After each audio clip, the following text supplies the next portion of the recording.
Dun dun dun dun dun. Dun dun dun. Hey everybody, this is True Powers Mine, and this is TPIM SR Live. This is emergency transmission. Just got off the phone with brother Ted Hayes a few moments ago. I told him give him a few minutes and I'll call him back in about 10 minutes. And it's been about 10 minutes now. We're going to give brother Ted Hayes, this is a game changer, what we're talking about, what he's talking about tonight. If we can make this happen, folks, we can forget so much of the nonsense. Hold on, let me call him back.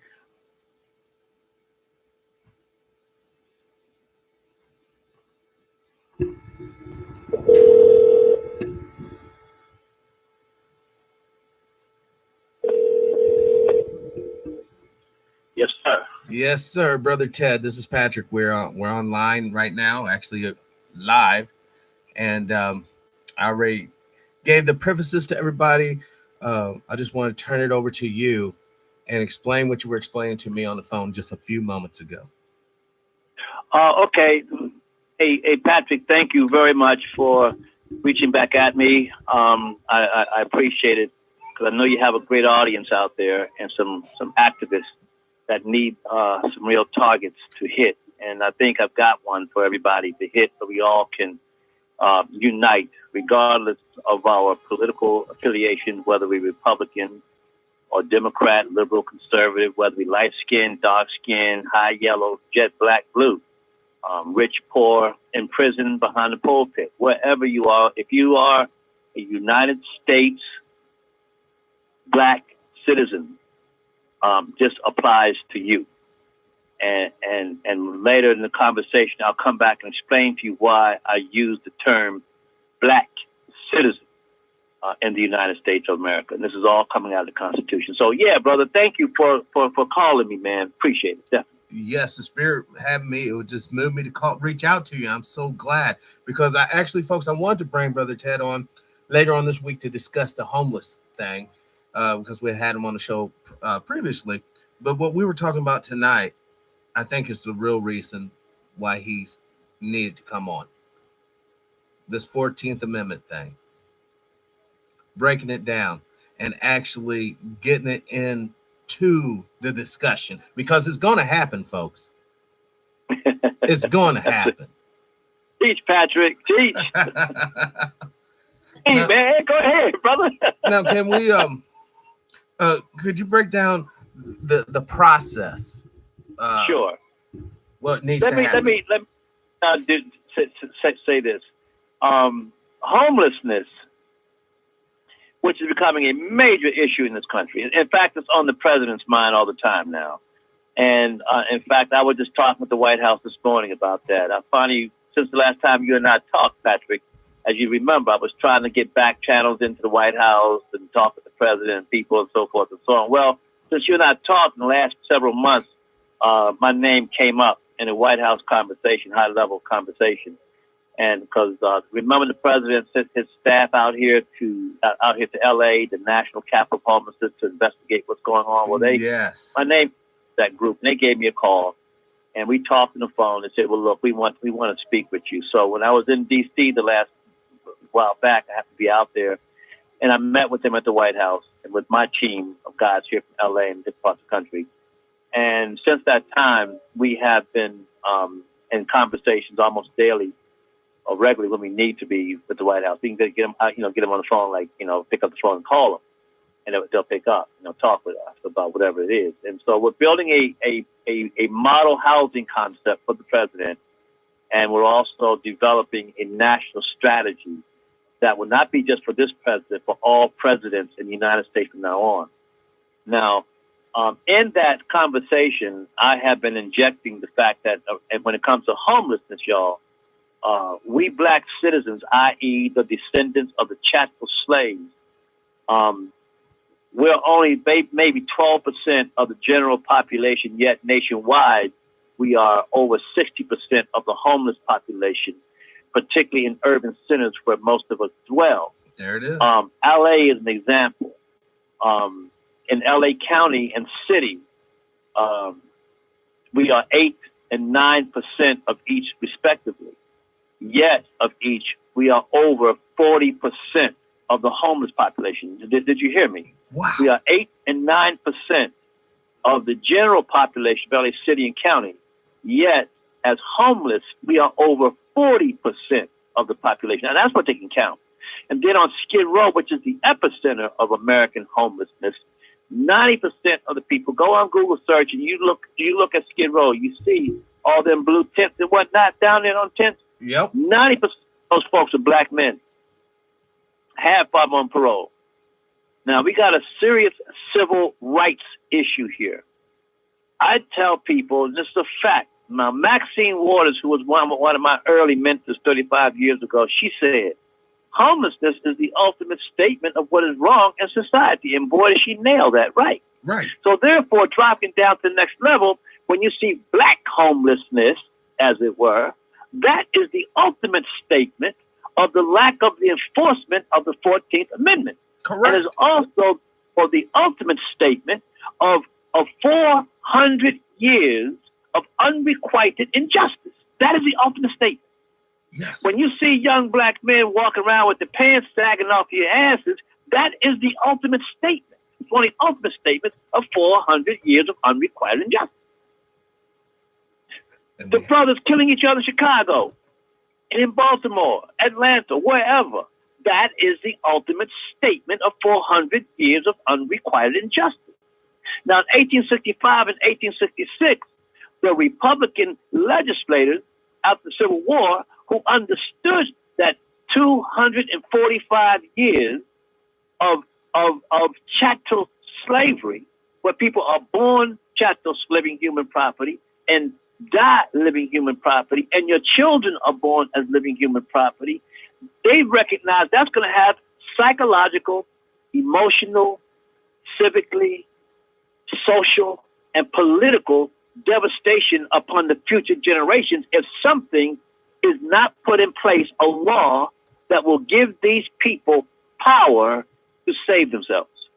Exactly. And that's why they came up with what is called the Civil Rights Act of 1866, which was morphed into the 14th Amendment.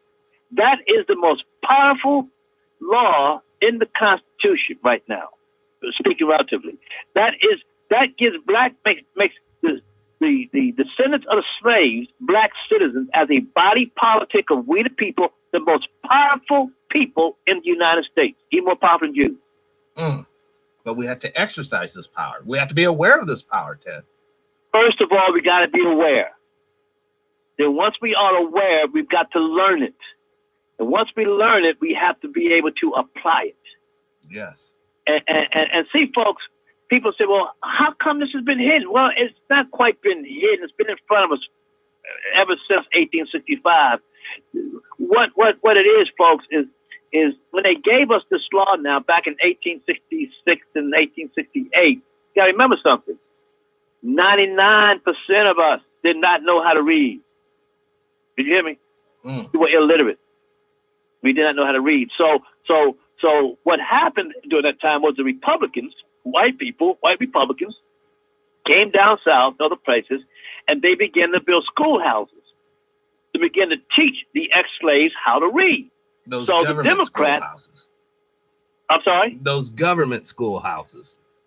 Yeah, it was under the Freedmen's Bureau. Freedmen's Bureau was a department that we've got to resurrect, y'all. This belongs to us. It's our power. The Freedmen's Bureau is situated under the United States military. That's where it was situated, and then we'll talk about why that is later. And the United States military is under jurisdiction of the Chief Executive Officer, the Commander-in-Chief, which is the President of the United States. So therefore, we are not state citizens. We are federal citizens under the protectorate of the White House. And so the Republicans or the Democrats and the KKK, they understood that perfectly. That's why Andrew Johnson, who took over from the assassinated Abraham Lincoln, who had all this stuff in his mind, they killed him. And so when the law hit, when he became president, and this law as a bill hit his desk, he vetoed it. Folks, the Democrat president vetoed the Republican bill. And they asked, why are you vetoing this? He said, because it gives too much power to black citizens over white citizens. It gives too much power to the former slaves over the white citizens. He wasn't objecting to power. He understood we had to have power. Everybody's got to have some power. Correct. But that was too much power. So subsequently, the KKK, created by the Democrats, and they began to lynch these white Republicans who were teachers, lynch black teachers, and threaten anybody who wanted to exercise their 14th and 15th Amendment rights. First of all, the 14th is citizenship, which gives them power, and the 15th Amendment that gives them the right to govern over white people and black people alike. But that power was given to us. But because we couldn't read, we could not, and we were being oppressed, we could not get in there and find out who we were. So for years, African-American leaders and Negro leaders have always argued about racism and injustice, but they never exercised the promissory note of the 14th Amendment and the Civil Rights Act of 1866. They've never done it. Exactly. It's almost as if they purposefully kept us from it so that they can have a job. Yeah, that's exactly part of it. Absolutely, they did not want us to do that because it would rob them of their opportunity to do what they want to do and make money off of us. And see, but the beautiful thing about this, y'all, God being God, He does things in His timing. In 1952, Dwight David Eisenhower, who happened to be a Republican, he recognized this danger to the Union Republic because he knew that if they lost, excuse me, if they lost the imperfection of chattel slavery, the biggest imperfection that the Union was born with, if they lost that, then they would lose the Republic. Because Benjamin Franklin, white guy, who was the #1 leading abolitionist against chattel slavery in that day, he said when the Constitution was signed, he, on behalf of the Founding Fathers, told the American people, we have given you a republic if you can keep it. You have a form of government if you can keep it. Where was he coming from? He was coming from the fact that if it wasn't for chattel slavery, these people here that we have enslaved as slaves, if it wasn't for them, there would be no Union Republic. This stuff is built on their backs. And if we lose them, then we make the Republican form of government a mockery. And this is what King George was trying to argue with the Founding Fathers, that people can't govern people. So he knew, okay, you guys want to end oppression? Let's see you end chattel slavery correctly. And I believe that's what Benjamin Franklin was alluding to. Even Thomas Jefferson talked about it later. And then, of course, the Civil War had to come along to shake these white folks out of this mess. But so out of trying to do right before God and man and before the world, they gave us this super citizenship that nobody else had. And so Dwight David Eisenhower comes along, recognizing all of this. What he did was he lobbied for and advocated for Brown versus the Board of Education. What was that about?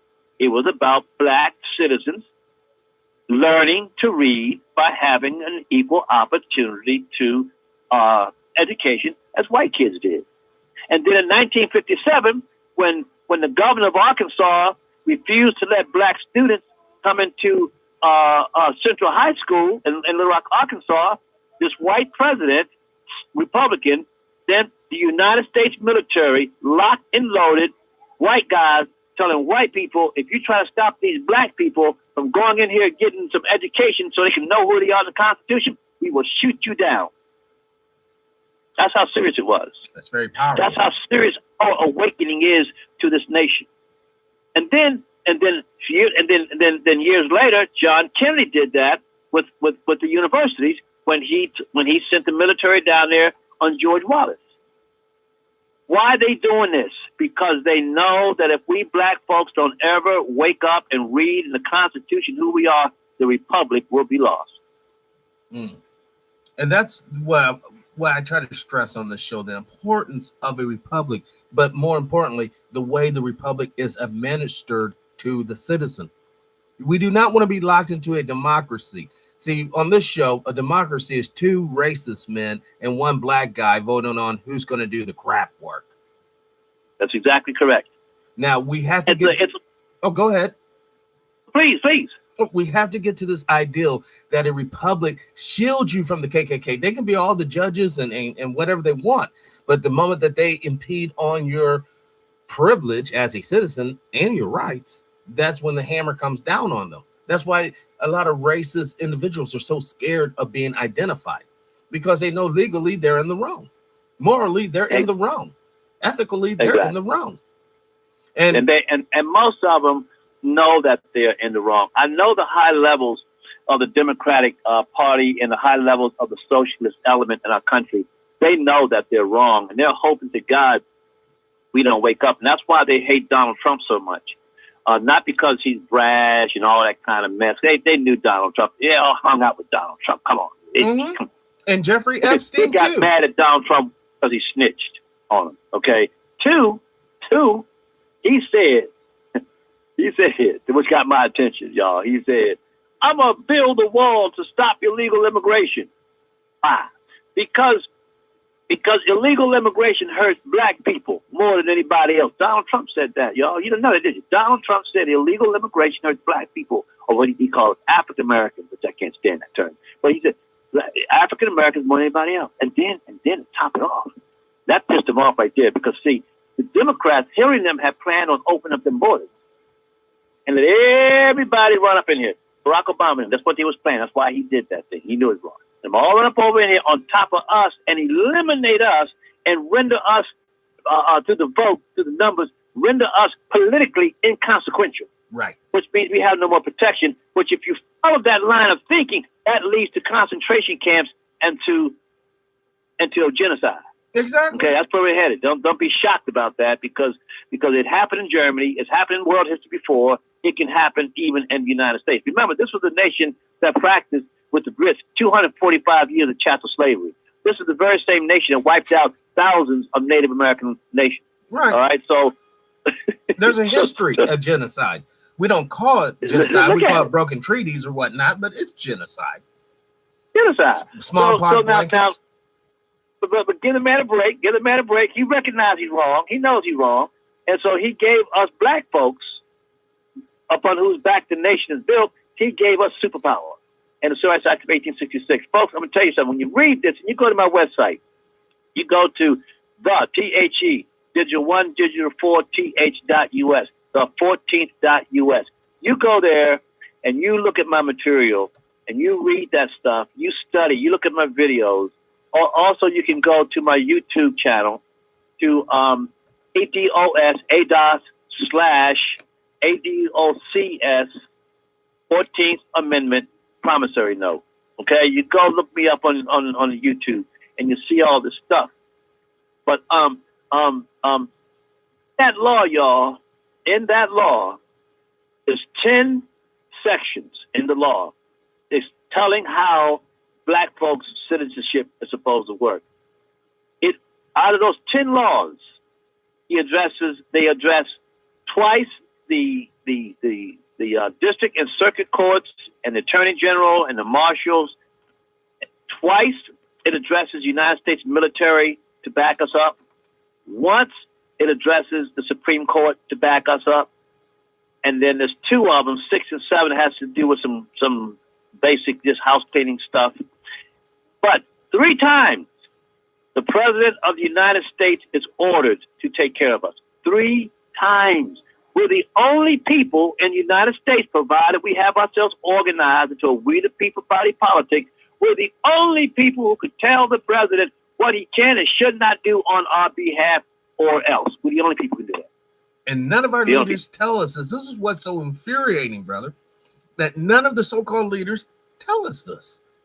No, they want to get us riled behind some sort of event or some sort of march, but they don't want to get us excited behind what we need to know constitutionally to change the score. You know, I think part of it, I have to be gentle on these feckless African American leaders. I have to be gentle on them. I used to be harder, but I have a little empathy for them. Got to put it up into God's planning, God's timing for everything. For such a time as this, you brought the kingdom back. That whole thing. I think three things. One, they just stupid, ignorant study. Oh, it is whispered behind closed doors on Capitol Hill that the Congressional Black Caucus is considered, instead of the conscience of the Congress, which they tout themselves to be, the conscience of the Congress, they are basically behind closed doors, the special ed class. Don't y'all say nothing now. Special ed class. Because all they do is resolutions and special events, but they've not passed one law on behalf of black people. I don't think you can name one law that a black congressman has authored and got passed in Congress. Okay, so they're the special ed class, so they don't know no better. Okay, those who do know better, two things: either they recognize if they teach this, they have to then become responsible for leading black folks out of our own madness that has nothing to do with white folks. And because they don't know what's wrong with black folks, why we killing each other, cutting the food, and won't unite when we got money and power, won't do it, because they don't know how to fix that.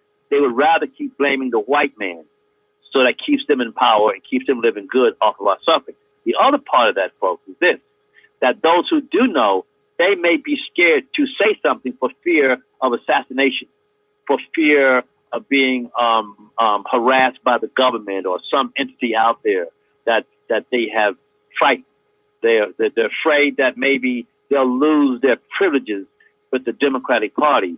Because remember, y'all, the reason that this law was written for us was because of what the Democrats had done to us for 245 years as chattel slaves.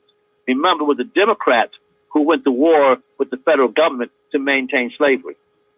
Remember, it was the Democrats who created the Ku Klux Klan.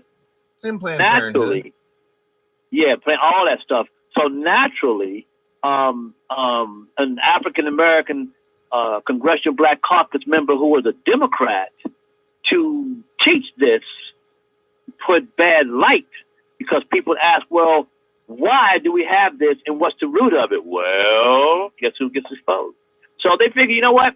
I'll keep my mouth shut. Watch my people suffer and watch them die. Because you know what? They ain't my people. I don't know what tribe they're from. They ain't from my tribe. But they may look like me, but they ain't mine. Y'all got to remember something now. In Africa, we were gangbanging. We were warring with each other. We were enslaving one another. We didn't even know we was black. Till they took us out there and introduced us to the white dudes that was buying us on the shore. We thought because we thick. But we didn't know he was black. And same thing, people in Chicago, they don't care about being black. Black ain't got to do with this. Atlanta, Baltimore, black ain't got to do with this.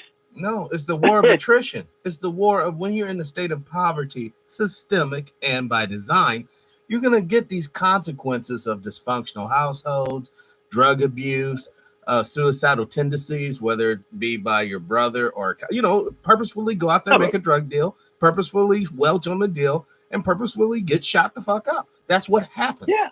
That's suicide. Yeah. All right. Because your life is so miserable, you don't see the light at the doggone end of the tunnel. But what we're trying to do on this show is say, you know what? It doesn't matter if you don't make the light. You make it better for the ones coming behind you to reach the light. Yeah, but you know what, though? They can have the light right now. What I'm teaching, this is why we're going to be able to ascend. Let me tell you what's going on. Well, before I go there, let me just finish up what this law is. Now, a lot of people have been using this law, or gays have been using it to get married. They call it equal justice under the law. They say it's like black people, and it's not like us at all. Right. They say illegal immigrants, they take it as theirs because they were born in the United States, therefore they're citizens. Minorities, these people of colors, and all these different groups, even some people trying to get whales protected under the 14th Amendment. Now, yeah, so recently, Byron Allen, the comedian who's now a billionaire, who owns the Weather Channel. I don't know if y'all been following this or not, but this is a very significant case in U.S. history. And Byron Allen wanted Comcast to air his product. And so Comcast said, no, we don't want to air your product. And so Byron Allen said, well, you're being racist against the black man because Section 1 of the Civil Rights Act 1866 says that we black people, former slaves, have a right to make contracts. and they said, we're not against that issue. We believe the Civil Rights Act of 1866 does belong to black people and black people only, but we don't want to do business with you, not because you black, but because we don't like you and we don't like your product. Capitalism. What color you are? A black man is going to hire a black man. That black man he put forth product that he wants. You know. So anyway, he ended up getting it to the Supreme Court. So last Wednesday, they argued the case. Each got a half-hour piece, and the Supreme Court justices will render a decision by June as to whether Byron Allen has a case or not. But in that process, y'all, the Supreme Court, the Comcast, went to Attorney General William Barr. Now, y'all need to look this up. Go Google it up. You know, it's Byron Allen, Supreme Court, 1866 Civil Rights Act. And so they asked William Barr to come in. So William Barr came in, Speaker's brief, which means friend of the court, and he got 10 minutes to argue before the Supreme Court the purity of the Civil Rights Act of 1866, that it belongs to the black slaves, the former slaves, that Byron Allen cannot prove as an individual that Comcast is breaking Civil Rights Act of 1866. What a lot of people don't realize who support Byron believes it's also for the immigrants and for the minorities and for other people. That's what he's saying. And that's one reason why I think Bill Barr jumped in and said, wait a minute, this is not for the minorities. This is not for immigrants. This is not for gay people. This is for the black citizens. I'm going to defend it. So that's where we are with that right now, folks. That could be such a game changer. Now, could you tell, like, what type of tangible things the average man or woman would actually see in their lives if this was to come to fruition? Well, on an individual basis, because I use it on an individual basis, and when I go to argue a point, I always introduce myself as a 14th Amendment, 1866 Civil Rights Act, black citizen. What does it mean by that? And I break it down. That's like if a plainclothes officer, detective walked up to you on the sidewalk or whatever, or knocked on your door or stopped you. First thing they're going to do to talk with you, they're going to flash a badge on you. Right. Representing their authority. So when you go to the government, this is how you go to the government. You go not as a state citizen.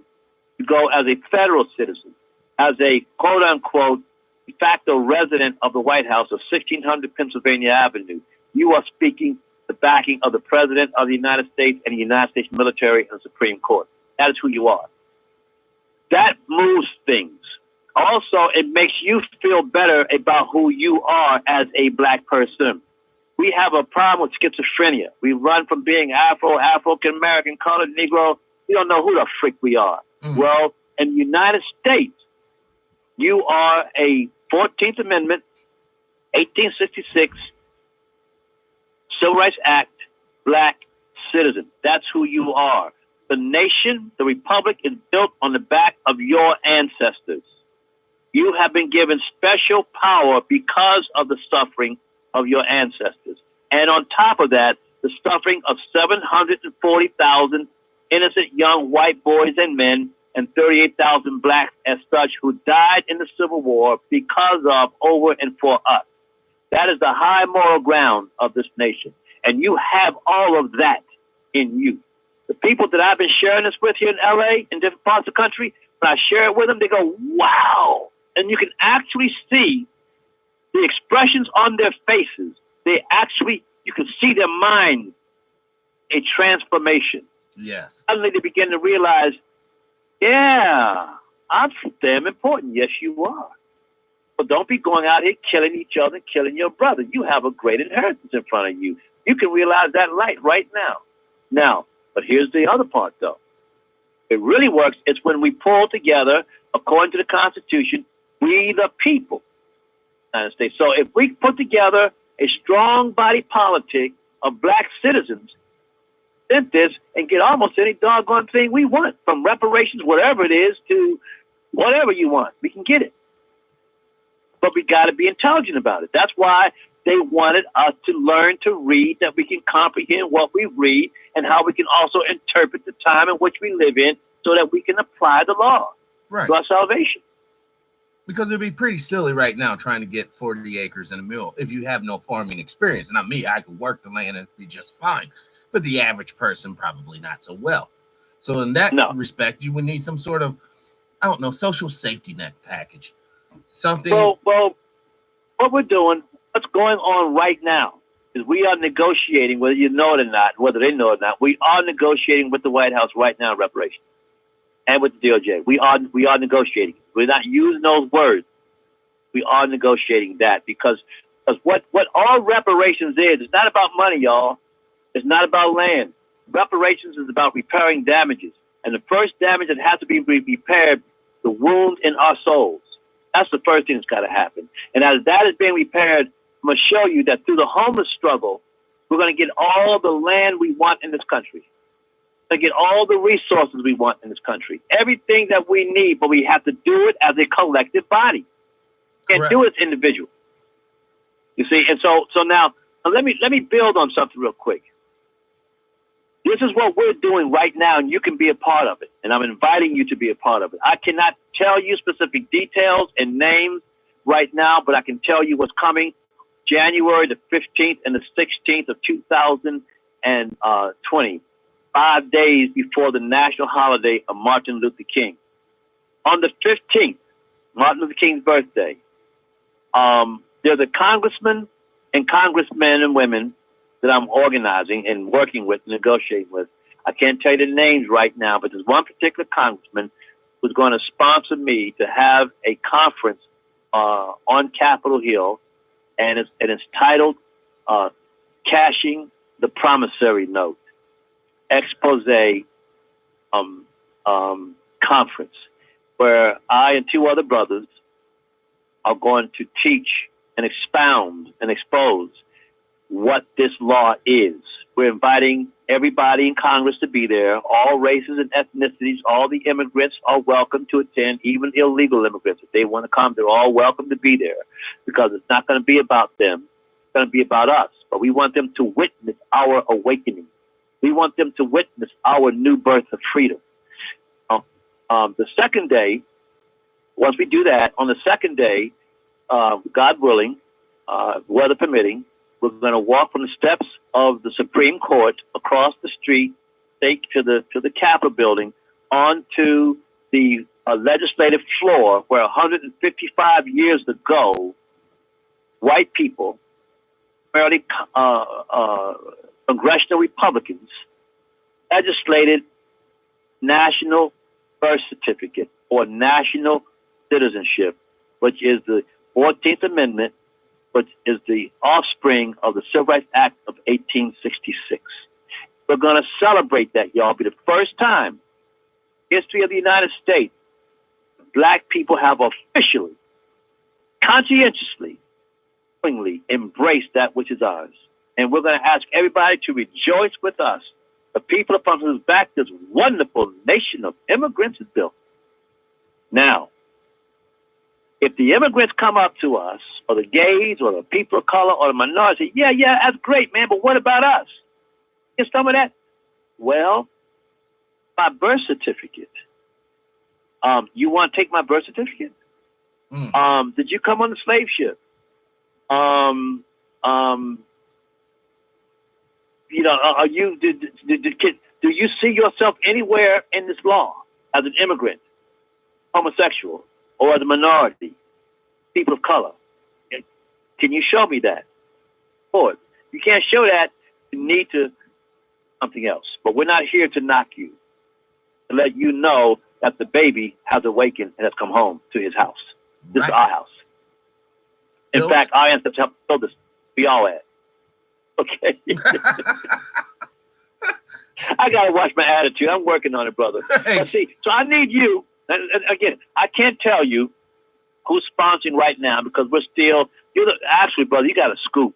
Ain't nobody else in the country hearing this and your listeners. Okay, y'all get some very hot information right now. And as we get down the road a little further, I will tell you exactly what Congress members are involved, exactly what we'll be doing. And I need y'all, got a month and a half, find your way to Washington, D.C. Put it on your calendar. of January 15th and 16th. Do this in honor as a birthday gift to Dr. Martin Luther King. You tell Dr. King it's in heaven through God. You say, hey, we got it, man. The promissory note. Yes, sir. Yes, sir. We get ready. Happy birthday, sir. We're going to cash a promissory note. There it is. Y'all remember? Go read I Have a Dream. In the first portion of I Have a Dream, portion all that fluffy stuff. I dream we're going to live together in peace and, free at last. All wonderful stuff. But the first half, which is long in the second half, pretty rebuking. He's rebuking the nation. Tells us, he said, we've come to D.C., cash the promissory note, Bank of Justice. He said, if we don't get our full citizenship, there'll be no rest in America. And he said that white people's destiny is intricately intertwined with our freedom and with our destiny. So what we're doing is we're doing what the man told us. Sir, we're coming to Washington, D.C., January the 15th, your birthday. We are going to cash the promissory note.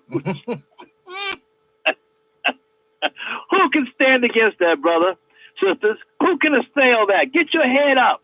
Get your head up. Not a hate anymore, man, about that frustration in you. Why are you so upset with yourself? And when you get along from your friends, you slap yourself in the face. You say, man, why I do the things I do? What's wrong with me? How come I don't get along with my black brother? What's wrong with me? Well, this is part of what's wrong with you. You don't know who you are in the United States. You might know who you are in Africa or Germany or Asia, but you don't know who you are in the United States according to the most supreme law that these white folks have made. You are the center attraction. That's Constitution, y'all. That's powerful. You hear me? Powerful. Every time I talk about it, I read it. Every time I study, I've been doing this since 2005. Brothers and sisters, I get energized. I don't know. It's like food, man. It's like spirit. Energy. You feel the spirit of the thing. You feel the spirit of liberation. And you know where it comes from? It comes from God. Yes. Yeah. Because God did. Remember something, y'all. I don't know how he did it, but through these crazy gangster white dudes called the Founding Fathers, he got himself to the U.S. Constitution, to the U.S. Declaration of Independence as the central character of the first law of this land. God. They talk about God right away in the Declaration of Independence. Go read it. Okay? Then, run the tape down further, Thomas Jefferson said, I think that that God is just up here holding people in chattel slavery, my nation. Run the tape forward. Abraham Lincoln, who saw Thomas Jefferson as his number one mentor, he said, I'm going to sign the Emancipation Proclamation January 1st, 1863. Why? Because God told me to. God told me to do this, Abraham Lincoln said. So God then moved on Abraham Lincoln through the Emancipation Proclamation to adopt the black citizens into the White House with him and gave us the 13th, the 14th, and the 15th Amendment. He did this for us.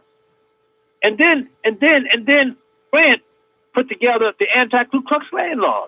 God did this for us. The problem is we did not know how to read. Now that we know how to read, the Lord is saying, okay, y'all, it's time to cash. Right. One final point. Let you go. One final point. A few months ago, I had the privilege through a brother up in Sacramento to meet a disciple, a close young man who hung out with Martin Luther King and was there on August the 28th, 1963, the March on Washington, where King gave the I Have a Dream speech, which I call the promissory note speech.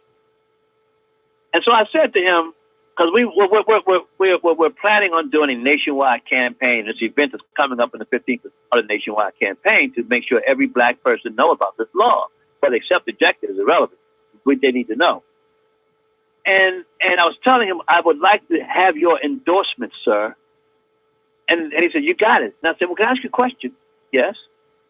I said, sir, when Dr. King and y'all said promissory note back then, was y'all talking about the 14th Amendment and the Civil Rights Act of 1866? He says, man, that's exactly what we were talking about. This man's 87 years old.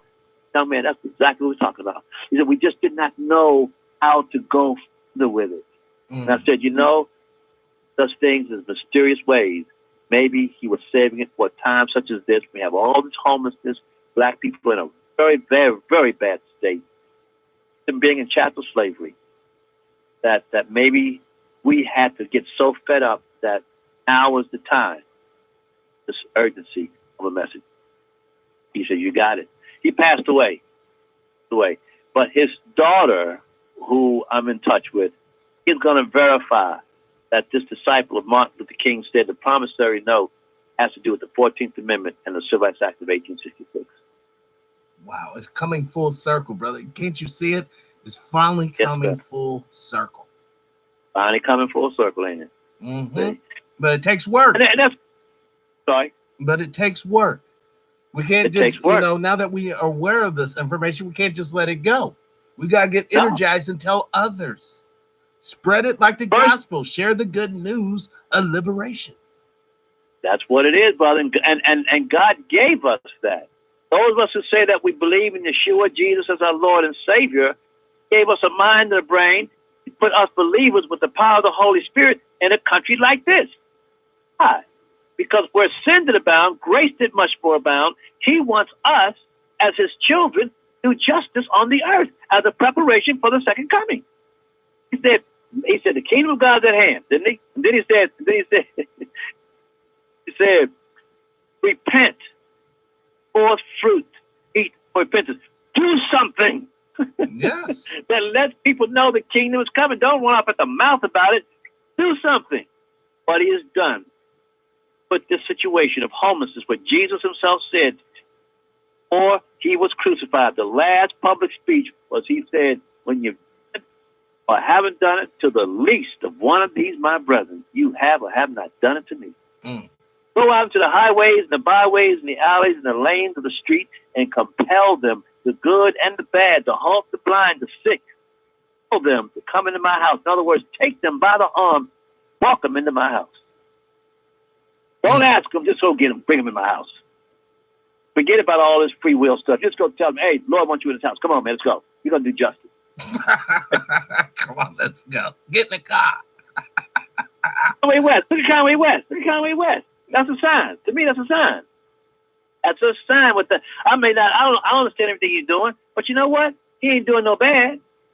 Fine. Well, we have to be careful, though, and mindful of Kanye's blast and his ultimate agenda. It's so funny you brought him up because we actually was talking about him last night. I did a show featuring Pastor Geno Jennings, real God and fire, old-timey preacher. And he warned us about Joel Osteen. And we took a further analysis of Joel Osteen. We'll see when the people need him the most during that flood. No, you cannot come into my auditorium to rest your weepy head. So that right there should let us know what time it is. Listen, it's all well and good. Sometimes these actors and whatnot have to do some sort of religious gag to stay relevant. But you got to understand, look at the freak show he's coming from. Grandpa's a tranny. His kids, grandpa's or whatever's a transsexual. Bruce Jenner, or Caitlyn Jenner. Oh, I know. All right. The wife, the grandmother's a freak. What she probably done to that man to get him to be like that. I have no idea. The wife, Kim Kardashian, we have a porno floating around of her engaging in activity. So, what I'm saying is, Brother Ted, when we look at the totality, because one thing we don't play on this show is with people's souls or lead them anyway type of astray. And the words have already been out on Joel Osteen, and I would also say Kanye West. He is nothing, because when he falls, and he will fall like they always do, then the Lord's name or what the Christian doctrine should represent should no way be tarnished, because he's really not rolling with true Christianity anyways. And that's all those mega preachers, from TJ, Jake Snake on down to Cleophas Dollar. Brothers, believe me, I hear it. I know what it is. You know what I go by, though, once again, but sin that abounds, much more abound. It's up to those of us who know the Lord and have our lights on. If we're not digging the poverty pimps, the preacher pimps that are out there, and the Bible says in the last days, be wary, because they will come and false Christ, false anointed ones. enlightened ones. He also said in the last days there'll be many false prophets who will make merchandise of you, by whom way the name of Jesus shall be evilly spoken of. I'm aware of those things. That's why I'm not a preacher. That's why I'm not involved. I used to be a minister. I thought I was a young minister, but I wasn't, because my life was not quality enough to be that. To this day, I don't consider myself that. I believe I have incredible faith, more faith than ever in the Lord.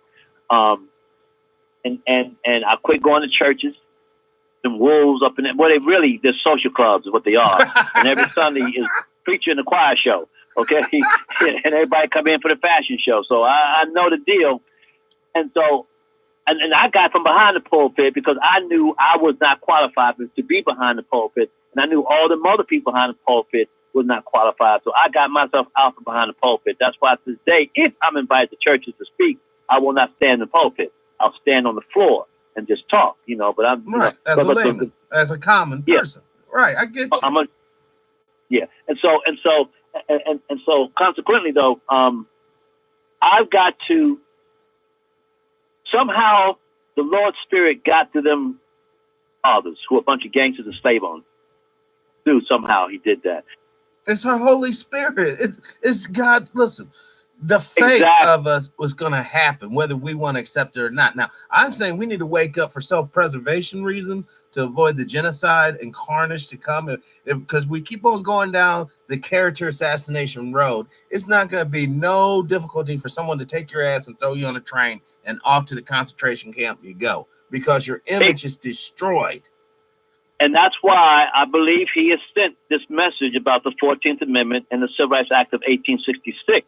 Because what that will do, even for the Christians who are fighting with each other all the time, is because we in the United States that he has placed us in as the remnant of the slave people. Remember, out of the 13 million people that was sent and brought over to the Americas, 94% of our peoples went into the Caribbean, Mexico, Central, and South America. Only 6% of us came into the 13 colonies. So therefore, we are a remnant people. And ironically, we are sitting as Joseph right next to Pharaoh of this country, nation the world's ever known. And this man, this Pharaoh, this white Pharaoh, has written a law, supreme law, where we are the central characters of that law with God. Somehow, by his spirit, through all the racism and the bigotry of the white man's Christianity, the Lord got through to us. We have a job to do as called us. Called us as the Joseph. Yes. Okay, y'all? Our brothers and sisters sold us after they thought that we fell in the well because we had a fancy jacket. And that's the trip from Africa. And then being in this country, being close to Master, telling him about his dreams. Oh, you need to move these in here. I'm just doing this as a fairy tale scenario for those who are not initiated into the Christian understanding to draw it all together. And because of our strong spiritualness as people, it shined through. And God, the Most High, opened up a way legally, a doorway. But we have to read this doorway and then open it with our actions, open it with our participation. Yep. And if we do not do this, brother. Now, Brother Ted, he's on California time, but this show was not scripted. It was not even really, whatever. This is totally spontaneous because this is an emergency transmission. This is an emergency. If you crave freedom, if you crave liberation, and I know that's the majority of the people who watch this show, this is self-determination. And self-determination. That's your freedom of will, brother. That is the epitome of freedom of will. The rest of this nonsense, if you're always looking to, we can say what we will, but if you're always looking to an external force to take care of your shelter, take care of your economic needs, take care of all your life operations, then you're setting yourself up for failure. Because listen, they're already taking away the Obama phone. They're cutting back on food stamps. Section 8 is on, and what happens when all those avenues of resource acquirement is gone? then you have to turn back to what? Being a prostitute, being a dope dealer, or being a fucking what's that called? A pimp, where you take the girls and sell them. All right, or a criminal of some sort on the underground market to make money. Because nobody, brother Ted, nobody's gonna sit up here and just willingly starve. I'm telling you right now. Nobody's just gonna sit here. Oh, I'm just gonna be good. And I'm just gonna die quietly. Hell no, it's not going down. All right. Nope. Now we already saw stories where buckets of feces were being thrown on women, and they're saying it's homeless people. Now the reason why they're saying this is because once again, you got to destroy a group's identity, a group identity. Then it's easy to destroy that group. Now once they get it, go ahead, brother. They're villainizing the homeless population. They're saying they're all mentally ill. Yep. They're all on drugs. Yep. In fact, I was with one of the leaders out here, and he admits that it's coming to ground zero because the government has failed to do their job. That they're starting to call upon the government to just round them up. They want the feds to come in here and enforce federal drug laws. But if you do, even if you did that, you can't homeless. You start with people behind doors because most of the country not doing by homeless people. No. They don't grab the car. Oh, that's people who got jobs. Exactly. It's not the homeless ain't driving the psycho mentally ill industry. That's people jobs and money and entertainers, people bucks. Not the ones that buying the fen or fenmitol from China. Right. Fentanyl. Doing that? Yeah. Ain't homeless people. Homeless people are not boating it in. They're not cutting it down. I mean, think about it. Just think how retarded that's. No, seriously, how retarded of an ideal. Yeah, the homeless guy's the drug kingpin. Well, really? He's cutting the dope in his tent? While he's shitting on a 5-gallon bucket, he's laying out baggies of dope, is he? Come on. Yeah, so see, and that's where I've been arguing with the White House on y'all, trying to get them to understand something. Before y'all can really address homelessness, you got to address yourself. Where do homeless people come from? They didn't fall from the sky. They came from our society. Yes. From our overdriven society that drives the drug cartels and the big pharma. Yes. Industry. You got to look at that, and you wonder why the homeless don't want to come back. Why should they go back? Burning house. They escaped in the burn. They didn't mean to escape it, but they got out. But they ain't going back to that mess. You should see the RV movement out here, brother, in California, man. RVs everywhere. This crop up everywhere, in all kind of places. Because people think it's much money to pay rent. Right. I'll go to whatever, the LA Fitness, get my showers and exercise. That money I'm paying on rent, and I'll live my life in freedom. Without debt. You know what I'm saying? I'm across all kind of people out here, professionals. They work hard. They make good money, but they're fed up. Right. They're tired of the rat race. I mean, They turn right around. The homeless are on drugs. They need mental health. They need to be away. Wait a minute, homeboy. You're pointing the finger at yourself. I mean, and I try to be nice about that because, y'all, look, all of the main are mentally ill, well people. Other than for the psychotherapy and the drugs from Big Pharma, the psychotropics out in the streets too, are killing somebody. No, they're no better. So I don't want to condemn or make anyone feel about having to do drugs of any kind, legal or illegal drugs or whatever they're going to get therapy. I'm not knocking you. That's the reason why you're going through that. So the overstressed level of our society. Yes. And that's not your fault. That is the fault of ministers, rabbis, preachers, supposed to be feeding God's sheep the word of God so that they have strength to live a righteous life. And doing that, so they allow government officials, legislators, and in darkness, laws or do corrupt those gates to the situation of homelessness.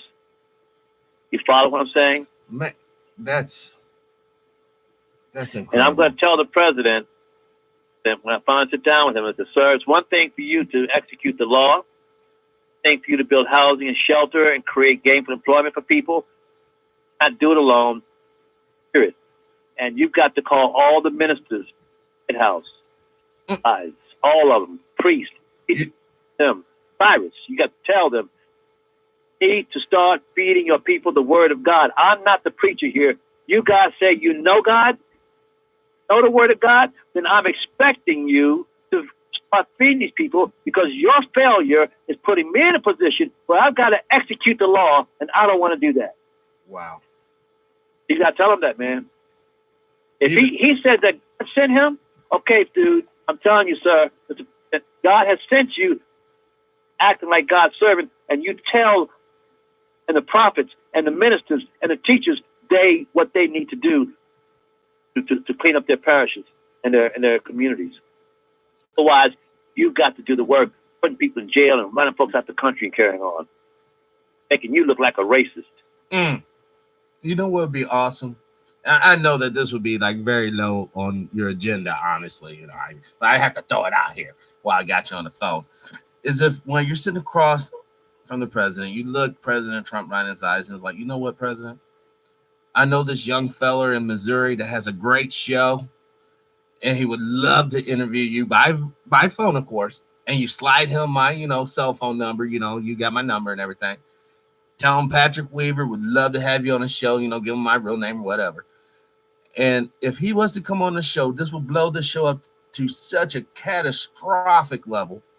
I would be able to help so many more people get their message out. This might be the key that truly turns that door. As we approach that day, find me, and I'll have a note, and I'll slip it to him. You ask me, I'll do it. Thank you, brother. Thank you. Whether he's doing it or not, I don't know, but I'll.